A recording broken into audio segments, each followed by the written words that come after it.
A cricketer can throw a ball to a maximum horizontal distance of 100 meters. How much high above the ground can the cricketer throw the same ball? क्या पूछा गया question में? कोई cricketer है, let's say this is the ground field where the cricketer is playing. यहाँ पे वो खेल रहा है, बॉल को वो फेंकता है, यूं फेंका, यस, यूं फेंक दिया. तो ये मैक्सिमम डिस्टेंस जो वो फेंक सकता है यह 100 मीटर्स है. ओके, पूछा क्या गया है? How much high above the ground can the cricketer throw the same ball? कितने हाइट पे वो फेंक सकता है? क्या ये हाइट पूछी गई है? ये हाइट पूछी गई है क्या? नहीं, यह हाइट नहीं पूछी गई है. क्या पूछा गया है? How much high above the ground can the cricketer throw the same ball? कितना ऊपर फेंक सकता है वो? अभी अभी जो उसने फेंका है ये मैक्सिमम डिस्टेंस के लिए फेंका है. जब मैक्सिमम हाइट के लिए फेंकेगा तो एंगल कुछ बदल जाएगी यहाँ पे, है ना? जैसे जैसे एंगल ज्यादा होगी हाइट बढ़ती चली जाएगी, कुछ इस तरह से होगा. होगा, और एंगल कम करेगा, ज्यादा करेगा तो और हाइट ज्यादा हो सकती है. क्वेश्चन इज मैक्सिमम हाइट क्या हो सकता है? मैक्सिमम तभी होगा ना जब सीधा ऊपर की तरफ फेंकेगा. सीधा ऊपर की तरफ इस तरफ फेंका एंड यहां तक जाकर के बॉल वापस आ गई. यह वाली हाइट पूछी गई है. क्वेश्चन को पढ़ के पहले यह समझना है, ये हाइट पूछा गया है, पहले पता चलेगा ये हाइट पूछी गई है तब तो इसको निकालेंगे ना. तो यह हाइट पूछी गई है क्वेश्चन में, कैसे निकालेंगे इसको? न वेलोसिटी दी गई है, वेलोसिटी, इनिशियल वेलोसिटी या मैक्सिमम वेलोसिटी जिससे वो फेंक सकता है, नहीं दी गई है. एंगल थीटा जिस पे अभी फेंका गया है वह भी नहीं दिया गया है. तो क्या कर सकते हैं? क्या कर सकते हैं? फॉर्मूला याद है रेंज का? रेंज का फॉर्मूला क्या होता है? Range R is equal to V square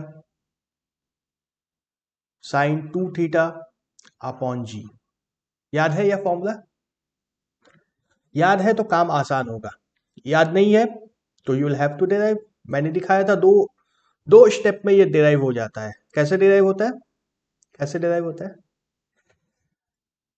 इस जब जब बॉल यहाँ पे पहुंच गई है, मैक्सिमम डिस्टेंस पे जब बॉल पहुंच गई है उस समय वाई कंपोनेंट, वाई डायरेक्शन में डिस्प्लेसमेंट जीरो होता है.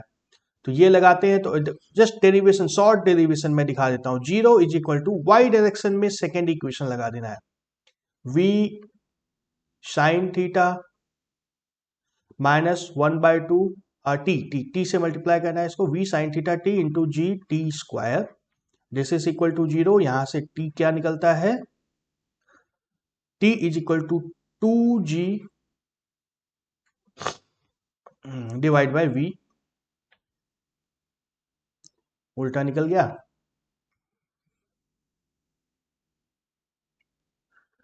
2v sine theta divide by g. And इस टाइम पे हॉरिजॉन्टल डिस्टेंस कितना कवर होगा? वही रेंज हो जाएगा, r is equal to v cos theta multiplied by 2v sine theta divide by g, जो कि हो जाता है v square sine 2 theta divide by g. याद है तो बहुत अच्छी बात है, नहीं याद है तो एक स्टेप पर, दो स्टेप का काम है, बस दो स्टेप में यह निकल जाता है. तो रेंज यह होती है. रेंज मैक्सिमम कब होगी? किस एंगल पे रेंज मैक्सिमम होगी? मैक्सिमम वेलोसिटी तो वो मैक्सिमम फेंक रहा है क्रिकेटर, मैक्सिमम वेलोसिटी पे फेंक रहा है, कम वेलोसिटी पे नहीं फेंक रहा है. जितनी मैक्सिमम वो फेंक सकता है वो फेंक रहा है. साइन 2 थीटा जब मैक्सिमम होगा तो ये रेंज मैक्सिमम होगा. साइन 2 थीटा मैक्सिमम कब होगा? When sine 2 theta is equal to 1. तो रेंज मैक्सिमम कब होता है? जब v स्क्वायर अपॉन g के बराबर यह हो. यहां से हमें क्या मिल रहा है? v square is equal to r into G. ठीक है, मैग्नीट्यूड निकाल लेंगे हम लोग. r की वैल्यू भी हमें पता है, g की वैल्यू भी हमें पता है, इसको हम लोग निकाल लेंगे, बट अभी निकालने की मुझे जरूरत नहीं है. अब क्वेश्चन यह है कि इसी स्पीड से अगर यह वर्टिकली अपवर्ड्स फेंकेगा तो मैक्सिमम कितनी हाइट तक बॉल जाएगी? कितनी हाइट तक जाएगी? किस इक्वेशन से निकालना चाहोगे? थर्ड इक्वेशन ऑफ मोशन से निकाल लें। थर्ड इक्वेशन से निकाल लें। जब इस हाइट पे बॉल पहुंच चुकी होगी, जब बॉल इस हाइट पे पहुंच चुकी होगी, उस समय उसकी वेलोसिटी जीरो हो जाएगी। इनिशियल वेलोसिटी यह है v स्क्वायर। तो थर्ड इक्वेशन ऑफ मोशन लगा दो, v final velocity zero is equal to initial velocity square v square minus 2 into g into h. And ये v स्क्वायर की वैल्यू r इंटू जी मिली हुई है हमें, r into g minus 2 into g into h. यहां से हमें h की वैल्यू मिल जाएगी, g और g cancel, r divide by 2 that is equal to 50 meters. ठीक है, सिंपल था। यस, जब मैं सॉल्व करूंगा तो सिंपल लगेगा, जब तुम सॉल्व करोगे तब कितना सिंपल होता है यस देखना है। ओके, सेकेंड क्वेश्चन देखते हैं फिर। इस बार प्रोजेक्टाइल अब खत्म हुआ है, ग्रेविटेशन की बात नहीं हो रही है। A particle starts at origin at time t is equal to 0 with velocity 10 j meters per second। j cap होगा, क्वेश्चन में आया नहीं है कैप, यहां पर भी कैप होगा, यहां पर भी कैप होगा। In the xy plane with constant acceleration 8i plus 2j meter per second square। At what time x coordinate of the particle is 16 meter? What is the y coordinate of the particle at that time? दो part है पहले question के। तो velocity in x direction, velocity in Y direction अलग अलग हम लोग लिख सकते हैं। वेलोसिटी इन एक्स डायरेक्शन कितना है, इनिशियल वेलोसिटी की बात हो रही है, v zero. Initial velocity in x direction zero है। Initial velocity in Y direction कितना है, 10 मीटर पर सेकेंड है। एक्सेलरेशन इन एक्स डायरेक्शन कितना है, 8 मीटर पर सेकेंड स्क्वायर है। एक्सेलरेशन इन वाई डायरेक्शन कितना है, 2 मीटर पर सेकेंड स्क्वायर। इतना चीज क्वेश्चन में दिया हुआ है। This is given in the question. Next what is asked, x coordinate 16 meter है, उस समय टाइम कितना होगा। एक्स कोऑर्डिनेट जब 16 मीटर है उस समय टाइम कितना होगा। सेकेंड इक्वेशन ऑफ मोशन लगेगा। क्या है equation, s is equal to v zero into t plus half a t square. इस इक्वेशन को x डायरेक्शन में लगा दो तो क्या आएगा, डिस्प्लेसमेंट 16 दिया है, this is equal to x direction में इनिशियल वेलोसिटी जीरो है, zero plus half into x direction में एक्सेलरेशन 8 है into T square. This implies 4t square is equal to 16, t is equal to 2 seconds. ठीक है, 2 second पे y coordinate 16 होगा। what is the y coordinate at this time, same equation y direction में लगा दो, s of y निकल करके आ जाएगा।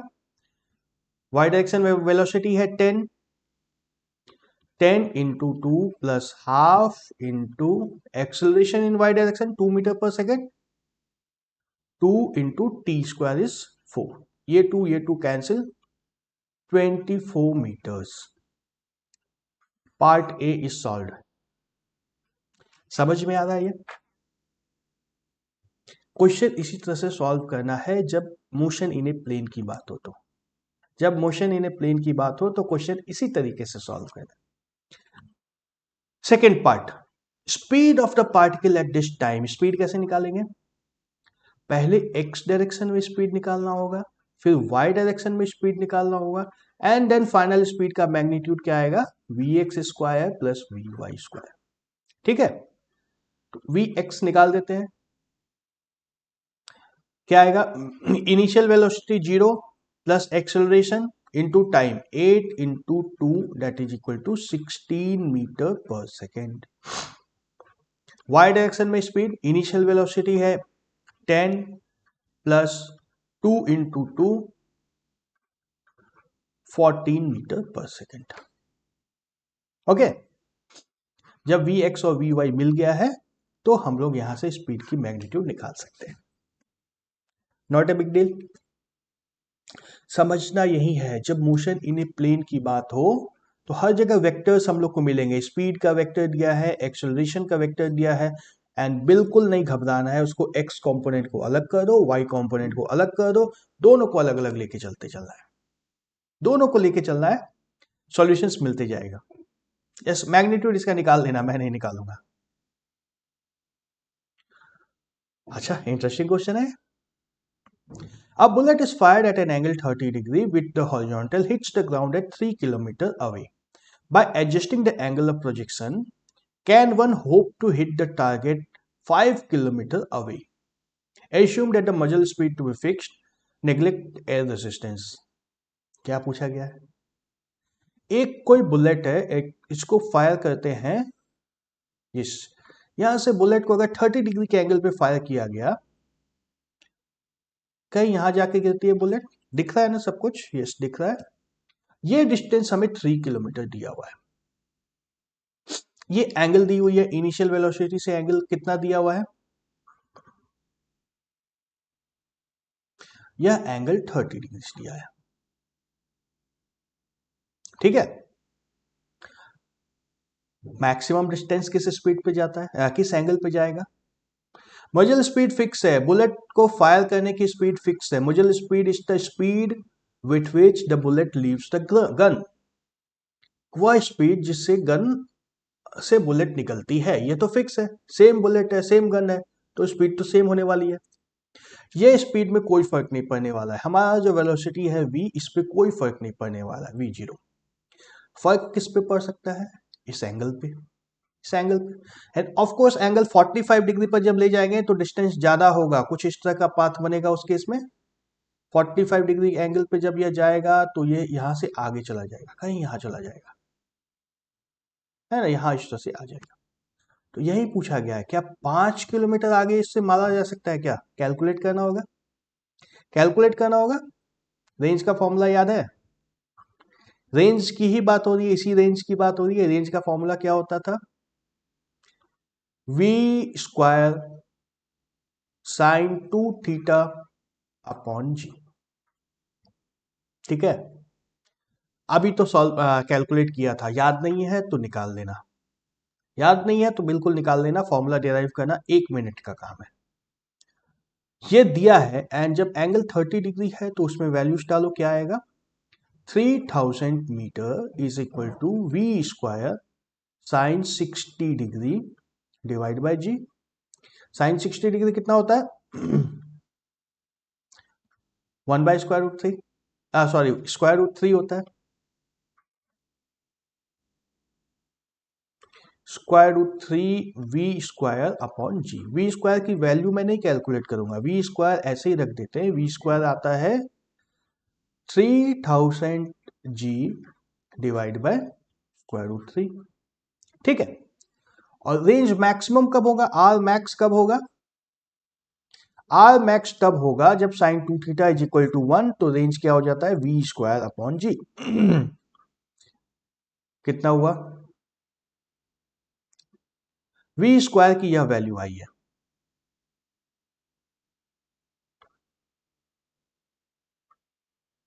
थ्री थाउजेंड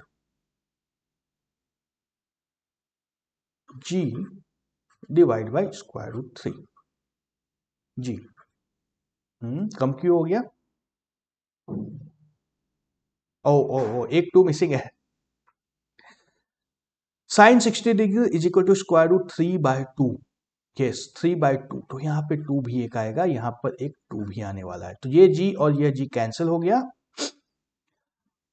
क्या होगा? 6000 डिवाइड बाय स्क्वायर रूट 3, ये 3464 के अप्रॉक्स आ जाएगा मीटर्स में, ठीक है। 6000 डिवाइड बाय स्क्वायर रूट 3 है, 6000 डिवाइड बाय 1.732 है, तो ये 3464 ऐसा कुछ आता है। Of course this is less than 5 kilometer, 5 kilometer नहीं फायर कर सकते हैं, है ना। क्वेश्चन क्या था? Can one hope to hit a target 5 kilometer away? Answer is simply no, it is not possible.